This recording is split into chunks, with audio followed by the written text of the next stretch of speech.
On tonight's show, we have those singing sensations, the mop-tops with the mostest, Hector and the Ho-Daddies.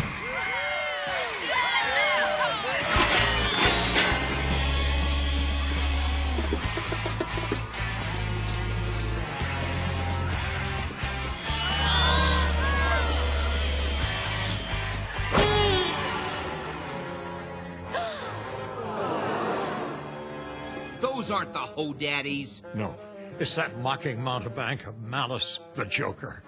Oh, sorry, kitties, but the Ho-Daddies have decided to play a smaller venue, the broom closet backstage. Woo! Bruce, look! It's that black-hearted bearer of a billion bumbershoots, the Penguin! Careful, you prepubescent pipsqueaks, or I'll give you a taste of my penguin umbrella. And the prince of perverted puzzles, the Riddler! Riddle me this. What kind of band doesn't play music? Answer. A band of thieves. And of course, that dominatrix of deviltry. Catwoman needs no introduction. Holy, unholy alliance! Our greatest foes have reunited.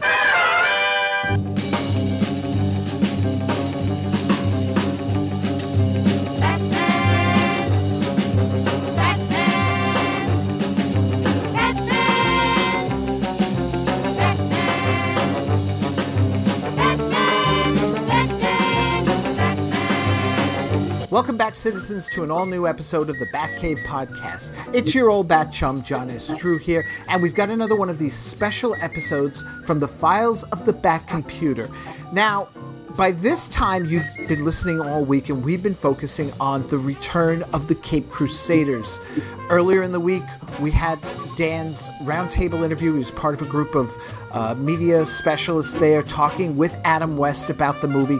Then, just a few days ago, you had Dan and I giving our quick thoughts on the movie. And then on the 11th, we had the release of the movie digitally. So now, Dan here is back, by the way. Welcome, Dan, to the podcast. Hey, John. And we're going to talk about Dan's roundtable discussions with the producers of the film. And, it was pretty interesting, them too, as well, talking with them about the making of this film. Yeah, it was really cool. It was Michael Jelenic and James Tucker, who were the co-writers of the script and also two of the producers on the show, and Rick Morales, who was the director. And it's always, I'm always interested, and anybody who reads 13th Dimension could tell you, is how do they do that? And it was interesting in this particular case because for a lot of people, this would have been a dream project. This is an opportunity to tell new stories in this world in this way for the first time in 50 years.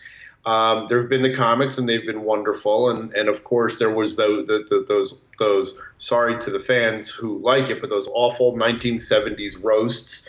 But this was the first time really of putting – of performing new material from that universe. So basically, you're talking to people who were fans like us and are in that business and were able to work on a project that was in certain respects a dream job for them too. So yeah, it was a chance to talk to them and ask them about certain decisions that got made, and also, as you'll hear, to confirm some things that were assumed up until now, as far as, for example, just as a little background, because it was shorthand during the interview, is that as the listeners listen, and I find that even to this point, people who do follow this stuff, and it's been a few years, that remember that not everybody from the cast is part of the likeness and merchandising contract and deal. Right. So, for example, they had to come up with different ways to portray Madge Blake as Aunt Harriet and Neil Hamilton as Commissioner Gordon. So they kind of have to walk a line there where it's familiar and not familiar at the same, and significantly different at the same time. As you'll hear during the interviews, we did talk about that. We talked about why they made certain decisions. I used Gordon as an example when I asked the question. And even though I knew the answer, the question, it was, or let's put it, I don't want to sound like that. That's not like I knew the answer, but I assumed the answer. Right. But it's always good to hear that kind of confirmation, and also what went into it, and like why, for example, does Commissioner Gordon, have his mustache? It's like, well, it's fairly obvious why. But even things it's fun to watch when you see Aunt Harriet, and that she's built like Madge Blake and she looks like Madge Blake, but they put the glasses on her that were those pointy, glasses that women used to wear in the 60s. My mom used to wear them too. That you'll see that she wears in the movie, but that's also the kind of glasses the character in the comic wore. Right. They introduced Harriet. Yeah. Remember, in the comic book, she looked very different. Again, same thing, rights issues at the time and likeness issues. So they kind of mixed the two together. And then there are other things that you will see or actually by the time people have, a lot of people will have seen the movie when they're listening to this. And if you haven't, by all means, go check it out. It's far better than I expected it was going to be. It was so much fun. My face was hurting from smiling so much when I watched the movie at the premiere. But what ended up happening was that they had the different, Michael Jelenic and James Tucker and Rick Morales basically cycling through tables in the interview room where they had us at New York Comic Con, and they sat down and answered questions for 10 or 15 minutes. They were very generous with their time. And so there are several different people from different media outlets who were asking different questions. And in some cases, it's always interesting too, because I think they were all three of them, I think, are younger than you and I are, John. Mm-hmm. So it was also interesting to see that slightly different perspective, because they grew up with the show, but they also had other influences beyond that. I mean, for people like you and me, this was our first Batman. For someone like James Tucker, who was probably a little closer to our generation, it was the same thing. But Morales and Jelenic, I mean, even I think it was Jelenic during the panel at the New York Comic Con admitted that his favorite superhero was Superman and the place food.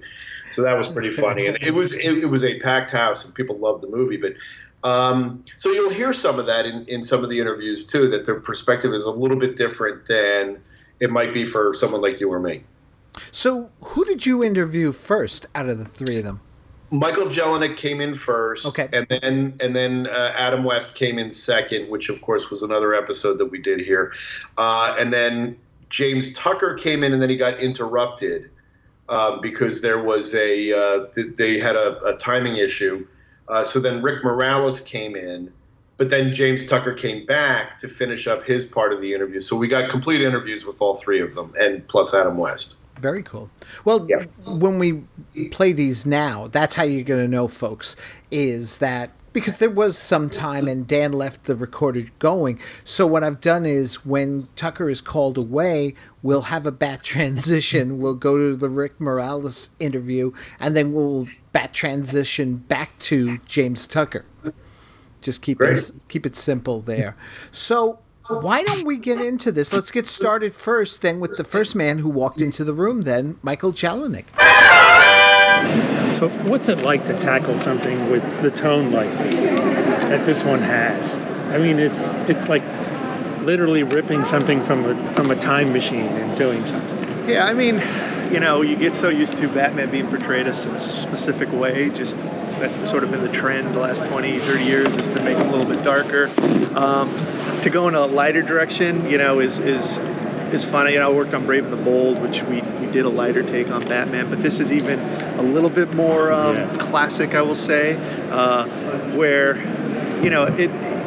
the villains are bad, but they're still never too scary. They're not, like, evil, and, the heroes are infallible. It's like every single thought they have is the correct thought. So it's a different type of Batman, so it takes a little while to adjust into that world, but it's fun.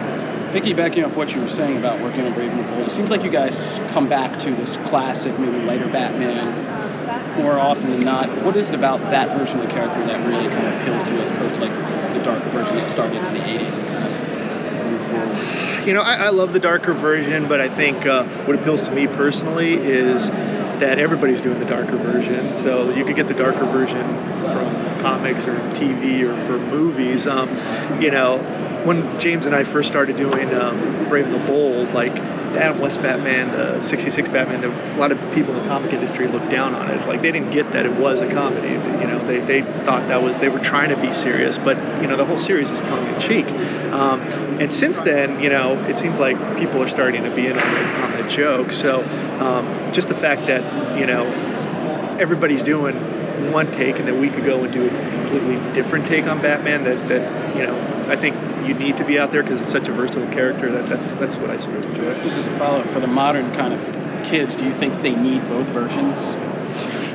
Well, I don't think you know, I think you just need the version that you like, you know, and I think what's important is that there are different versions of the character. I would hate to just see super dark, you know, like, I think if some people had their way, like, Batman would be like rated R all the time. I mean, we just came out with Killing Joke, and that did huge numbers because people want to see a rated R Batman. But I think you also need like a family-friendly Batman because at the end of the day, you know, it's a comic book character. You know, I think it was created for kids, and you know, obviously it's not just for kids anymore. But I think you want to make sure that audience is also addressed. So I think, you know, the more versions you have, I think the better.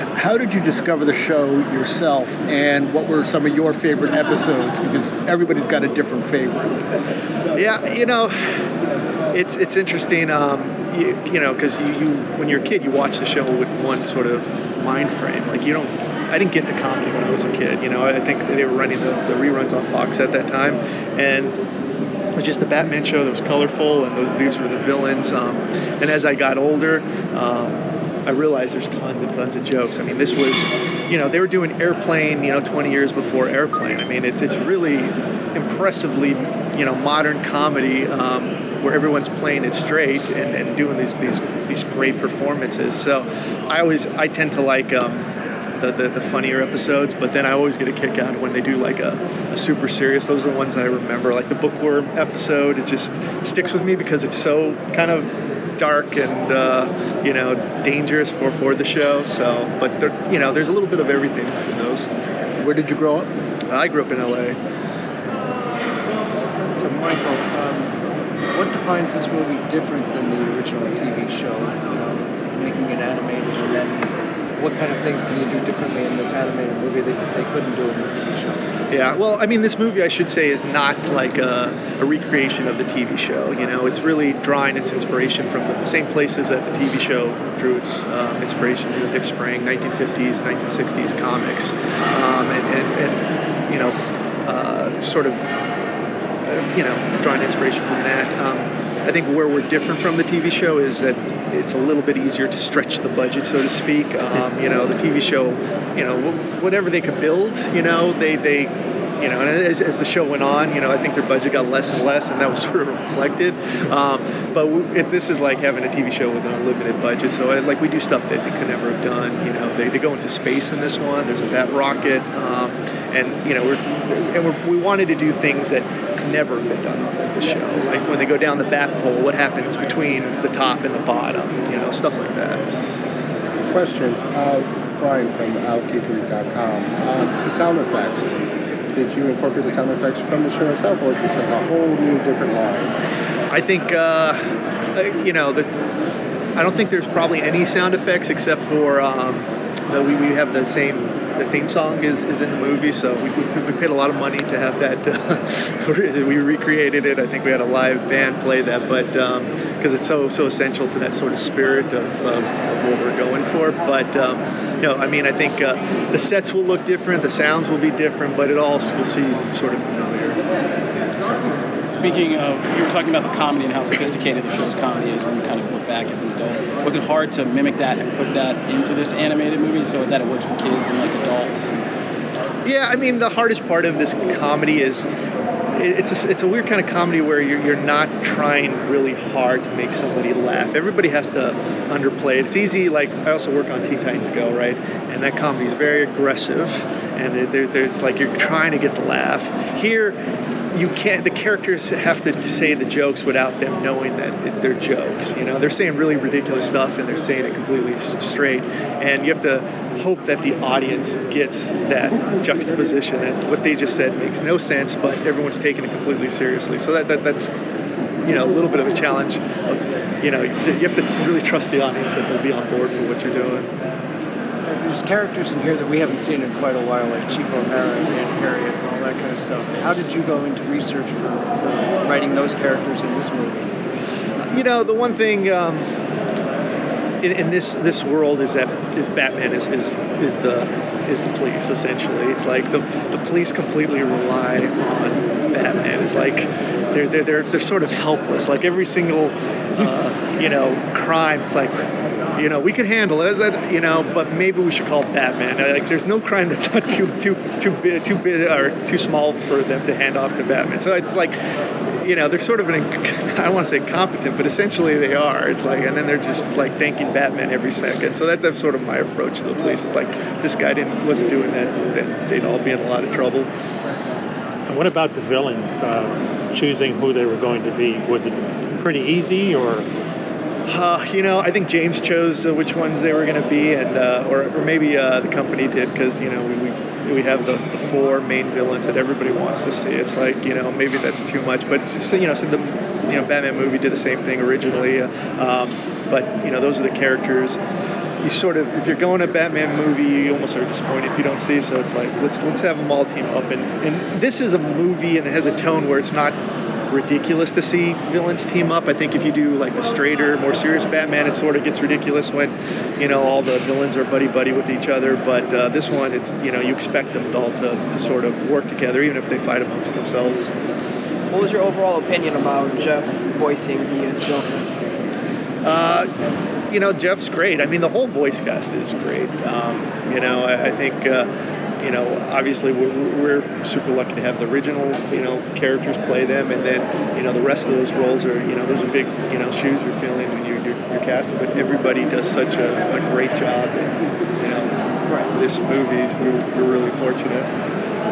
Thank you. Is this a period piece? I'm sorry. No, go ahead. Like, is this actually set in 1968? Like, does it pick up, like, where, like, a season 4 would have? Or is it just kind of this timeless? James sort of describes this as, like, one of the reasons the show didn't come back for season 4 is that the sets were all destroyed. Yeah. Like, they were like, okay, let's come back for season 4, and that, they go, wait a second, we already destroyed the sets. It's going to cost too much to build them, and so the show's canceled. He's like, what if they did destroy all those sets, and we had to rebuild the sets, and, and this is season 4 with a sort of new cast and new sets, so it is sort of set in that period and sort of, of that time, and sort of the way they talk about technology is definitely, it's not 2016. It felt like watching the trailer that it was reminiscent a little bit of the old Filmation Batman cartoons, which were very much influenced by the TV show. Did that play into it at all, or was that just purely coincidental?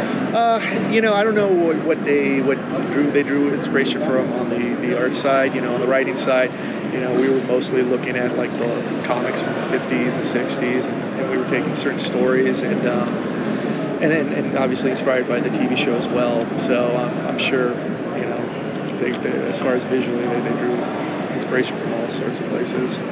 Are we going to get a second one of these? I don't think I can say yet. But I'm sure someone will answer that question before the day is over. And how do you think the audience is going to receive this film? Those that are like of the older generation and the more newer generation. I think the older generation, people who grew up with the show, are going to love it. I mean, you got Burt Ward, Adam West, Julie Newmar playing characters, that they made famous.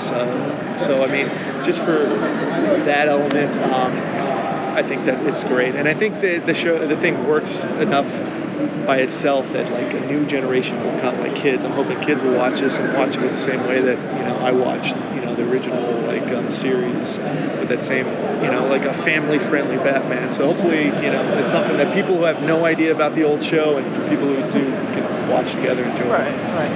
Sounds good. Question. Thank you.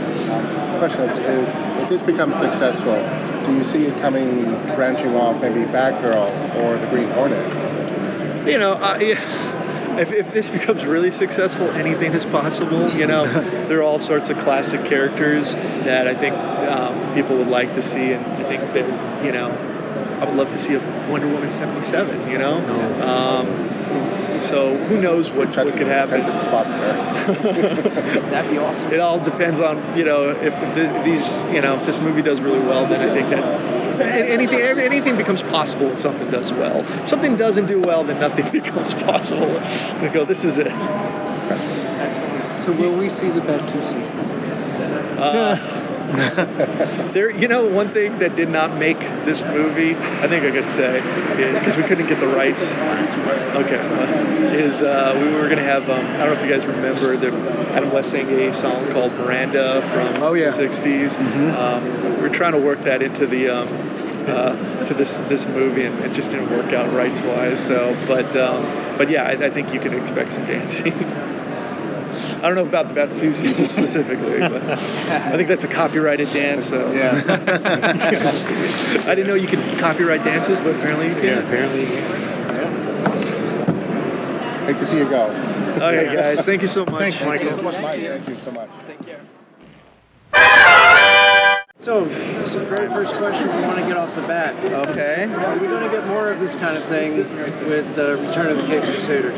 I hope so. I don't know. Yeah, if it does well, I mean, yeah. If it's a gag order, just scratch your nose. Excuse me? If it's a gag order, just scratch your nose. Oh, gag order. If you need help. Morse code. A success breeds success. I mean, this makes money. They rarely said, let's not do it again.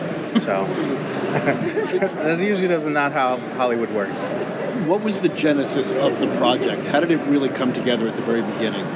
The very beginning, I wasn't in that room. I don't know. I don't know. All I know is my boss came to me and said, hey, Adam West, might be available to do a Batman. Sign me up. So, and we met with him, talked to him. He had some ideas. And he was game, and that's all I needed to hear. So, yeah, it was happened pretty fast. Do you think the success of the Batman 66 comics had something to do with it too, a little bit? It didn't hurt. From our standpoint, it was the DVD sales, which kind of blew the walls off. It all kind of happened at the same time. I don't know.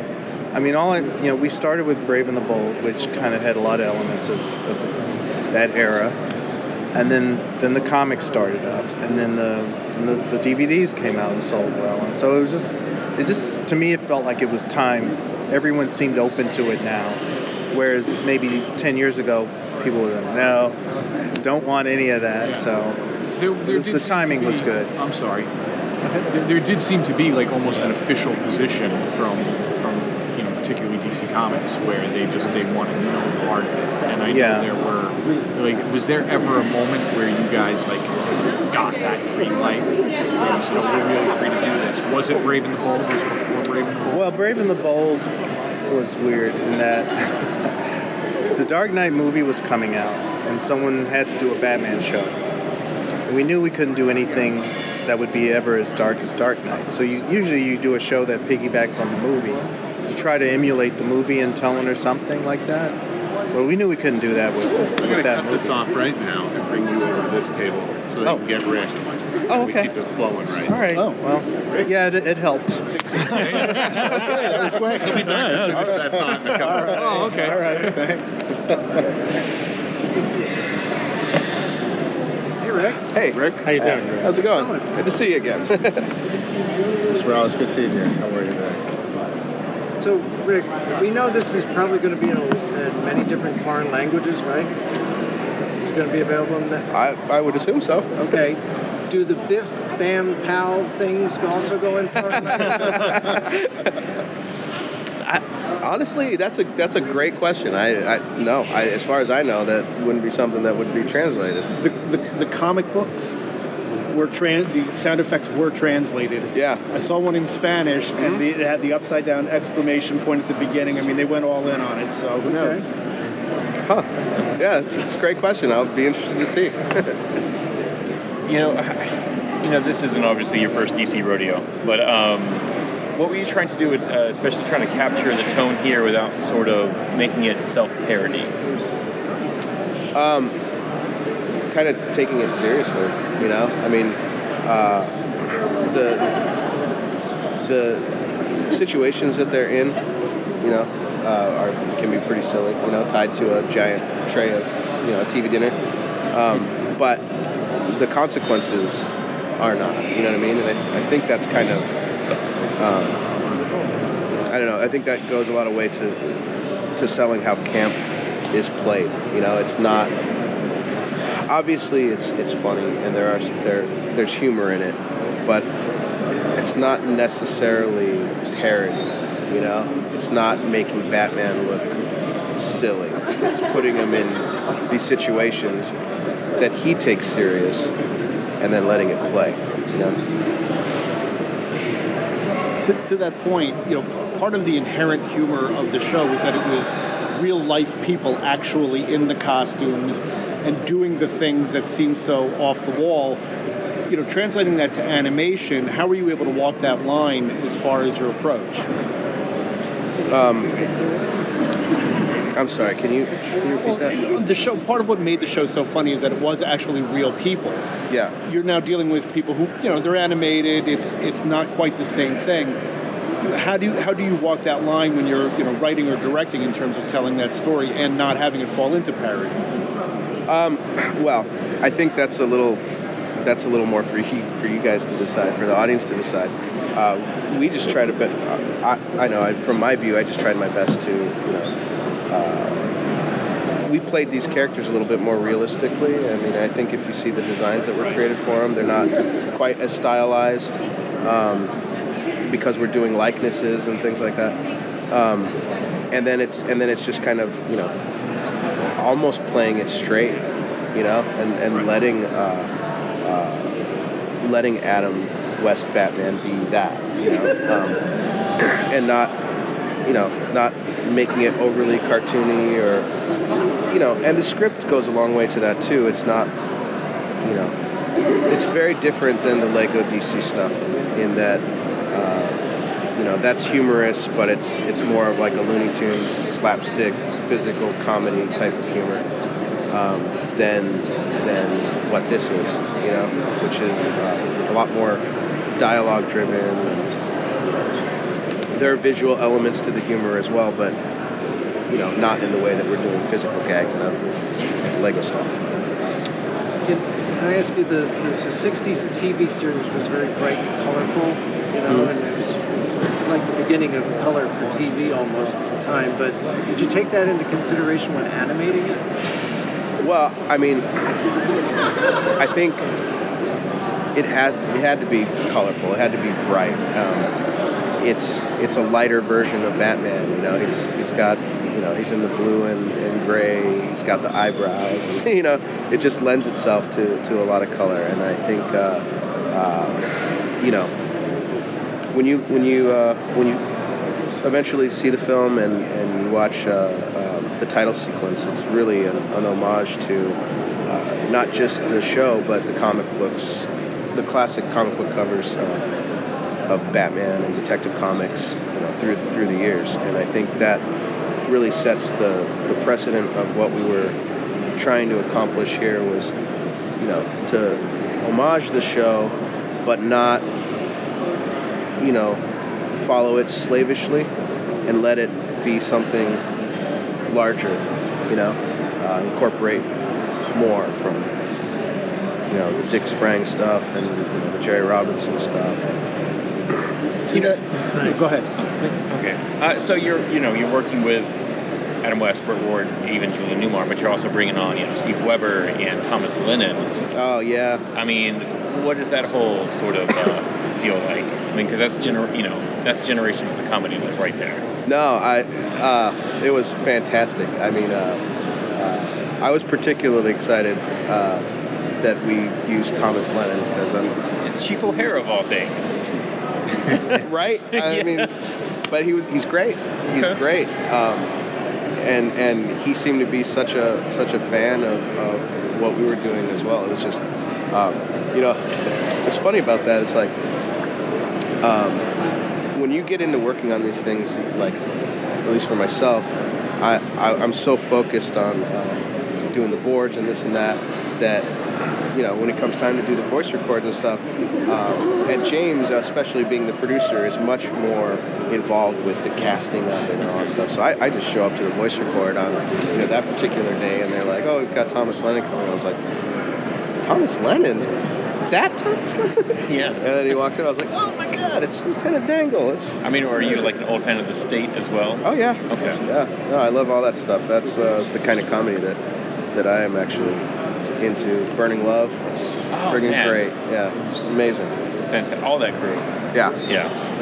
Big fan. What about like the lines that harken back to the series, like be careful crossing the street, Robin. And, that actually became one of my favorite gags in the whole film. Like, I think when it was originally boarded, there was some talk like, well, do we show them to cross the street at the end or whatever? It's like, of course you have to. It's to the crosswalk, old chum, all the old chums, and it's great. It was great fun to be able to harken back to that, to that era, and it's really like there's a great interaction that Batman and Robin have back then. This kind of mentor, maybe a little bit impetuous kid, that's. Geez, you're right, Batman. He's like learning his lessons, and there's something really charming about that, and the friendship that they have. That was great. Yeah. Can you talk a little bit about the character designs, like using Gordon as an example, because you have the rights issues to some of the actors visually, and not others. So a little bit of the decision making. Like famously, Neil Hamilton is not part of the license, right? But you need to have Commissioner Gordon. So can you talk a little bit about that? Well, I think that's where you kind of you have to deviate, right? And you draw from comic books that have been done, and just kind of like classically, what does Gordon look like? He's got a mustache. He's got a mustache, I think some of those decisions were... plus, here's the thing. That show was taking from the comics of the time, right? Like, almost directly translating what was actually happening. So it's not too difficult a thing to go back to it. And, we were drawing from that source material anyway, so it made sense. Mr. Morales, I have it's a twofold questions. And thank you for the interview, by the way. Number one, if it's as successful as it's expected to be, and I think it will they call you again to do the sequel? And if not, are there any future plans for yourself? And I'm going to hint, maybe Young Justice possibly coming back. I can't speak to Young Justice. I'm not involved in that. As far as a second one of these, I would absolutely love to do another one of these. I mean, this is a dream project for me, and I couldn't think of anybody better to work with on it than James Tucker. He really knows this stuff better than anyone. He's just a fountain of knowledge, and I'd totally be up for it. But as far as myself, there are things that I'm working on. Okay. Would you ever adapt another live-action version of Batman? Like we were sitting around talking about the Joel Schumacher version and how I might stay away from that one. No way to redeem it. Good answer. I don't think it needs to be redeemed. I think it can just be left where it is. You know what? Look, I am a child of the 80s and 90s, and Michael Keaton was a big influential Batman for me. I think there are any number of these that you could potentially go back and do, and would be amazing. Christopher Reeve, Superman, would be awesome. I'm not saying there are no plans for any of this stuff. Okay? Don't get me wrong on that. I'm just saying, just making it clear. Right. Yeah. There's all kinds of great stuff that can be done.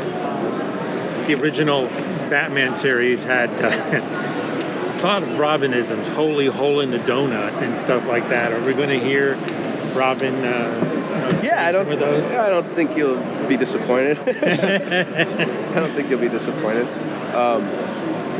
yeah, we tried to draw on a lot of those kind of really well-known tropes. So how did you discover the show yourself, and what are some of your favorite episodes? So I remember being 5 or 6 years old, and my older sister and I would watch it every day in the summertime when we were home. I think it was shown in the afternoon, and we had our whole day kind of scheduled around it. We'd go out to the pool, we'd come home and make peanut butter and jelly sandwiches, and then we'd watch Batman. Yeah, let's go ahead and do that. As far as favorite episodes, I kind of go back. There's a lot of great stuff, obviously, but I kind of go back to the first episode, But as a kid, the thing about watching those, I never realized that it was maybe not to be taken completely seriously. I watched, and they're about to be buried in a giant hourglass, and you're like, oh, it's over for them. How are they ever going to get out of that one? Obviously, they do. Tune in the next night. Exactly. Right. Same bat time. Same bat channel. I remember when the show was so popular, Batman was on the cover of TV Guide. Yeah. And it was really hot. Yeah. I lived through that, so it was like, it was the hottest show on TV for a while. That's awesome. Yeah. Where did you grow up? Where did I grow up? Yeah. Los Angeles area, Burbank. Yeah. Thank you. Thank you. Thank you very much. Thanks, guys. Thank you. Looking forward to this one. It's going to be fun. Yeah. Thank you. So going back to this, right. The fans that are going to watch this movie, Return of the Caped Crusaders, who may have not seen the original 60s show. Right. Do you think that after seeing this movie, they might want to go back and get those DVDs from the original show? I hope so. I mean, I love this show, of course. I think it's a really great version of Batman to be exposed to whet your appetite for the really broad world of Batman. It's kind of how I was eased into the darker stuff. If I were a parent that had a kid that was in the right age range, that's what I'd show them. So, I don't know. I mean, the thing is, I think there'll be people who watch it with their kids who watched it when they were little. So there'll be a nostalgia factor, and just the act of watching something with your parents and enjoying it that way will have special meaning, I hope. But I don't know what people think. I don't know. I mean, I just hope they haven't been tainted by the idea that the show was bad. Like, a lot of people down the show with never seeing it. They never knew about it. They just had heard, oh, it's campy, therefore it's not Batman. And they just, bad. And I think when people actually sample the show in context, they see its virtues, they see what's good about it. So, and especially in this time where we have so many different versions of Batman, it's not like it's the only one. Well, speaking of versions of Batman, I'm sorry, you were mentioning that, I lived through it, and I lived through the Batmania of it. He was on TV Guide and everything. So the show was immensely popular, and did something unprecedented. They were on 2 separate nights. Right. So, I mean, it was really, in some ways, it was ahead of its time for television. Yeah, very much. I mean, it took advantage of the color, the new at that time color television. The thing I think is that a lot of the fan irritation with that show didn't come from the show itself so much, although it did. If you were like 15 years old and you liked Batman, which I have, there's people I know who were that age when the show came on, and they were reading Batman comics, and then the show came on, and they felt kind of betrayed, like it was making fun of it. Even though the show was really just doing the comics literally, they just didn't change contextually for the television. They didn't make it serious. They just said, oh, here's word balloons. I'm going to use, they just translated it. But, they hated it. They have a personal hate for it because they felt they liked Batman before, and that this Batman showed up, and it wasn't what they were expecting. But people who came afterwards, I think, are reacting to the fact that the show was so progressive and influential that a lot of superhero shows used it as a template, and that resulted in a lot of bad imitations of the show. Like, people tried to mimic Batman, and none of those shows are as good, and they quickly were canceled. And then, even the comics took on that idea of purposely doing camp when they were already that. I mean, the show just took what was already there. So whenever someone tried to do camp, it created this resentment about the character and the show. But and they've been fighting against that since then until now that they finally embraced it. But when we did Brave and the Bold, it was not a popular choice. Like, people were like, and this is where I left off when I got pulled away, but people thought we were crazy. Like, at that point, the darkest Batman movie ever, in my mind, was Dark Knight. And when I saw that, we were just starting Brave and the Bold, and we hadn't decided on a direction. And I went to a screening of Dark Knight. And I thought, okay, we're not going to do this because we can't. And I wasn't interested in any way doing it, but I was like, the only way we can get away with this is to go total left, and even have a hope of having a show that someone will be interested in. So, but it was an unpopular choice, and I think people just kind of backed away because they thought, oh, this is going to be terrible. I don't want to be affiliated, So, consequently, people left us alone to do the show we wanted to do, and we had no interference because people just thought we were going to fall on our face. So, it was good to have that liberty. But again, the idea of doing a more humorous, campy take, even 2008 was not a popular way to go, and we had to fight against that. The original Batman show influenced even the first Superman movie. Lex Luthor could have easily been on the original set. Yeah. I was just going to say, you were talking about different versions of Batman, the light and the dark, and Adam was very clear that he thinks that it's gotten too dark and too vengeful. What's your favorite version of Batman? Oh, well, I'm here. My favorite, I always say the favorite version of anyone is the first one they saw.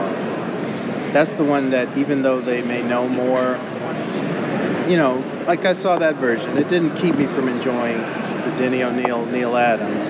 Although I was kind of freaked out when the first Joker comic I bought, he murdered a family. The disconnect from the Joker from the 50s and 60s versus what they did in the 70s was pretty broad.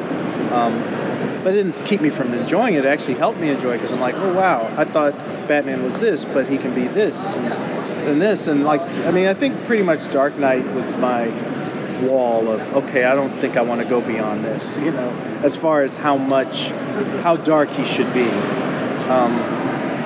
But I don't make the judgment. To me, the story is what dictates what he should be. If it's a dark story, if he's true to Batman, there's certain traits Batman has, and if he has them in every single version.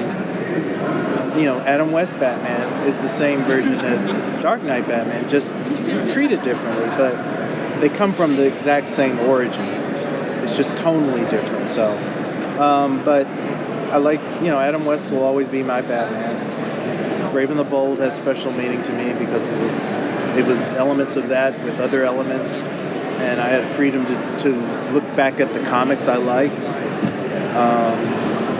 And I actually like Jason O'Mara that I'm using now for our DVDs because it's a Batman I haven't seen. It was Batman as a dad.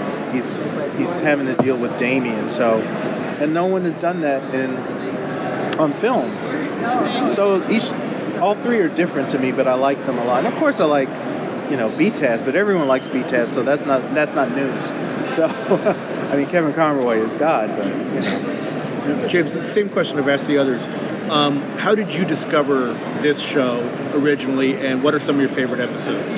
Oh, God. I like the ones a lot of people don't like, but I discovered it on a black and white TV, probably its first year of syndication, which would have been like the early 70s. And my favorite episodes, I like the Joker. I can name them. Joker's Wild, Batman's Wild. I like the Black Widow episode. A lot of people don't like that one. I don't know why. I love it.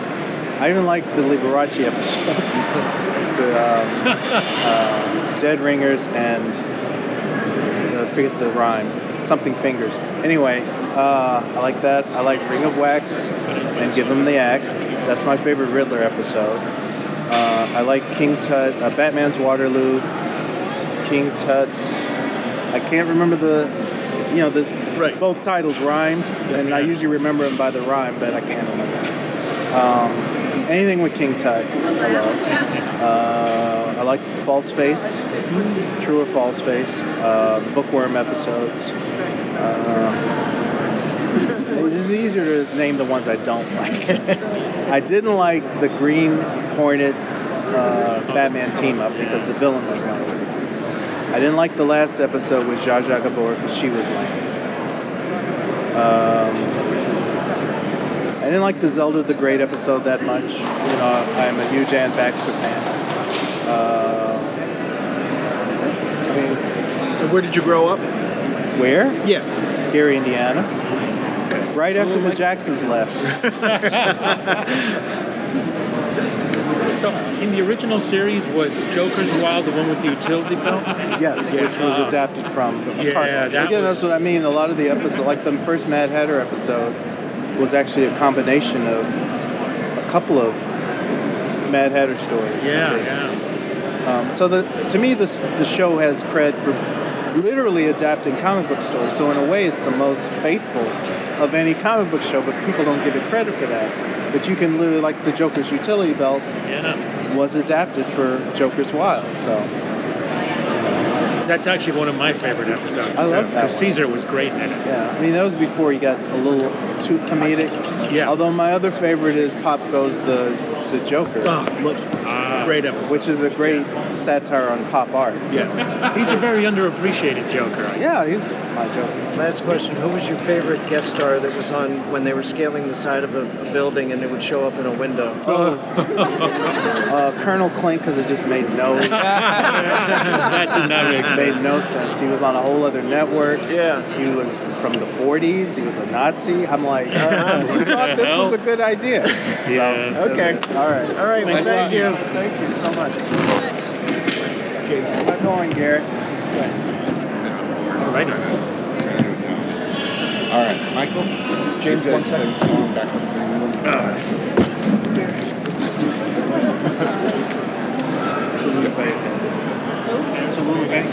All right. She looked like a party. I meant to get back and ask her, but I knew you were going to ask her a question. You did. Yeah, that was great. Cool. Thank you. I'm on the comic book. I have, I work with Lucas. So I used to be a screen master. But we still do that. All right. Are you need a pick for the screen?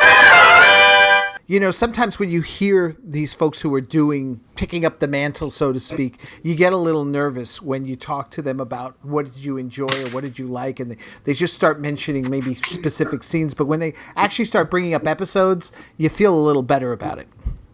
Well, the thing is that, and this is where what was interesting, and I made sure to ask all three of them what their favorite episodes were. And their answers were really good and different, and which is always good. It's not always the same thing. But what it is that it amplifies the fact that these guys are fans too. And when you talk to them and when then you see the movie, and a lot of people were kind of concerned, oh, I don't know, the trailers. The trailers, I didn't think either trailer was all that good. And I went into the movie with much lowered expectations than I might ordinarily have. I mean, I'm an admirer of the work of these guys because I like a lot of the other animated stuff that they've done, and they're very, very highly respected in the industry. James Tucker, in particular, had a lot to do with Batman: Brave and the Bold, which had a lot of the elements of Batman '66, in it, woven into it. There were a lot of throwaway stuff. The tone of it it was definitely similar, and as you heard James talking about that, just now. But it's interesting just how much they care about this and how much they knew that they needed to get it right, and writing the tone of it and making sure that they approached it in a way so that it wasn't a parody of a parody. And having seen the movie, they walked the line perfectly. They really did a great job of making it feel like it is of that universe and of that world. So listening to them and talking to them about their favorite episodes, it kind of gives you some insight into what it is that they value about the show. And then when you see it on the screen, you see how it matches up. Well, it's a big relief. I'll be honest, because, you know, I've mentioned before my love for $6 Million Man and Bionic Woman, and some of the new material that has come out from Dynamite Comics has hit the mark. I thought James Kahurik's $6 Million Man Season 6, while some fans may have seen it as fan wank, I thought he actually danced the line very nicely. Maybe he tried too hard to throw too many elements in, but he was hoping for a longer run, so it didn't work out. The Bionic Woman, despite the words of the author, and I can't think of his name at the moment, but how much he loved and appreciate, I didn't feel it there, and I got nervous. And the latest $6 Million Man is absolute garbage, in my opinion. Fall of Man is just ridiculous. But in hearing this, I feel, you know, good to know that they were, because I saw it too when we saw the film, and we got into all that in the last episode. But you know, there's still always that whole, like you say, a parody of a parody, which then in the end it's just we're making fun of. It's sort of like, dare I say it, some of the podcasts I listen to that are also Batman 66 related. It's like, do you even like this show? Yeah. Well, it's when I saw the trailers, I don't want to repeat ourselves, but right. Just for those who haven't heard other things that we've talked about, when I saw the trailers, I was a little apprehensive. But one thing that I found in watching the you know, especially because I saw the movie right after the interviews. I mean, it was the interviews and then time for the premiere. So we just kind of went right downstairs to the premiere. So it was all very fresh. And what you get out of it is that how much they appreciated it, how much they knew that they had to get it right, and then, you know, as people will judge for themselves what they got right and what they didn't. But they saved their best material for the movie itself. The trailers actually, I don't think, did it justice. And I mean, you never even hear Julie Newmar in the trailers at all, and she's an enormous part of the story. I mean, she's not just like in, and that actually kind of concerned me too. I was like, is she only going to be in for? No, she's a main character in this movie. Yeah. So, folks, if you've been on the fence about, you know, getting the digital copy, if you missed out on the theatrical release, well, folks in England, you've got your chance coming up this Monday. So make sure you get your tickets. I forget that whatever their version is of Fathom Events, but make sure you get your tickets to see the live screening there on the 17th. Right, and then of course it comes out on disc in November too. Right. Now, when they say combo pack, is the digital also included in that release? I'm not 100% sure off the top of my head, but it's not digital download. I think it's digital streaming. Right. I think what it is that it's like you whatever they're streaming, whatever deal Warner Brothers or Warner Home Video has with whatever streaming service it is, and I forget which one it is. I think what it is that you get a code to be able to stream it for whatever, but then you're streaming it versus owning it. So I guess it's really up to you which you prefer. Right. I actually prefer the download when it comes to stuff like that. Yeah, me too. So, Dan, as we wrap this up here, first and foremost, once again, thank you so much for sharing this audio with our listeners. Oh, sure. I'm glad to do it. The more people who get to hear this, the better. And, you know, fill us in, besides obviously all the great Batman 66 news you've got going on, what else is happening over at 13thdimension.com? As you mentioned at the beginning, you know, sort of talking to those who make it happen as well as just bringing news. Yeah, a lot of it is Batman 66 is, you know, first in my heart. Along with some of my favorite comics, but we do a lot more than that. I mean, we do modern comics. We do Bronze Age, Silver Age, Golden Age comics. We do interviews with creators. We also do movies and television. Pretty much, if you like this podcast and you're into Batman 66, a lot of the stuff that if you're into that, you'll be into a lot of what we do. As we've talked about, William Shatner is going to be in the sequel for this movie, playing Two-Face. We did a lot this year, also being the 50th anniversary of what in retrospect was a magical pop cultural year, 1966. Star Trek, of course, also debuted that year. So this year I had interviews with Shatner and George Takei and Nichelle Nichols. And you can find all of that stuff on the site. Plus, also very active on social media, on Facebook. You can follow 13th Dimension there.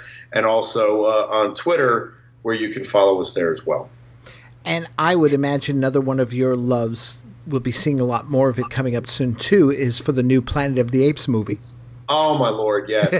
Yeah, Planet of the Apes is another one of the basic food groups of 13th Dimension, as I like to put it. Basically, from that era, when you're talking about television or movies, it's Batman, it's Planet of the Apes, it's Star Trek, and James Bond.